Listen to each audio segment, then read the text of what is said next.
Bukod po kay Janet Lim Napoles, ilang high-profile detainees na rin ang dinala na sa Fort Santo Domingo sa Santa Rosa, Laguna nitong mga nakaraang taon at kabilang na po sa kanila si dating Pangulong Joseph Estrada.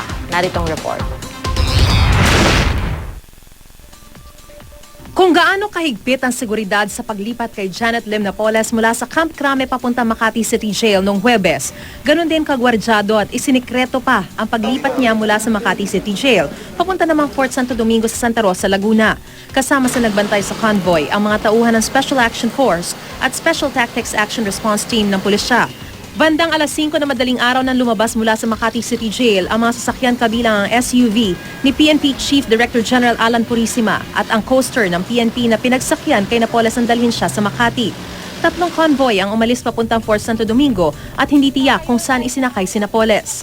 Bantay sarado ang mga rutang dinaanan ng mga convoy at hanggang sa vicinity ng Fort Santo Domingo, nagkalat ang mga pulis. Dire-diretso sa loob ng kampo ang mga convoy habang ang mga sumunod na mga taga-media hinarang sa Gate 1 pa lang ng kampo. Sarado sa publiko ang detention house ni Napoles sa Fort Santo Domingo na ilang beses na rin ginamit sa iba pang high-profile detainee.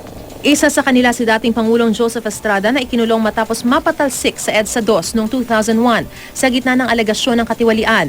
Ang anak niya si dating San Juan City Mayor na ngayon Senador Jinggoy Estrada nakulong din sa Fort Santo Domingo sa parehong taon dahil naman ito sa umano'y pakikipagsabuatan niya sa kaniyang ama sa pagkamkam ng yaman mula sa Hueteng. Nakulong din sa kampo ang founding chairman ng Moro National Liberation Front na si Nur Miswari noong 2002 hanggang 2006 para naman sa kasong rebelyon. At Nobyembre 2006 ipiniit din doon si Senador Gringo na sandal sa kasong rebelyon kaugnay ng Oakwood Mutiny noong 2003. Mariz Umali, GMA News.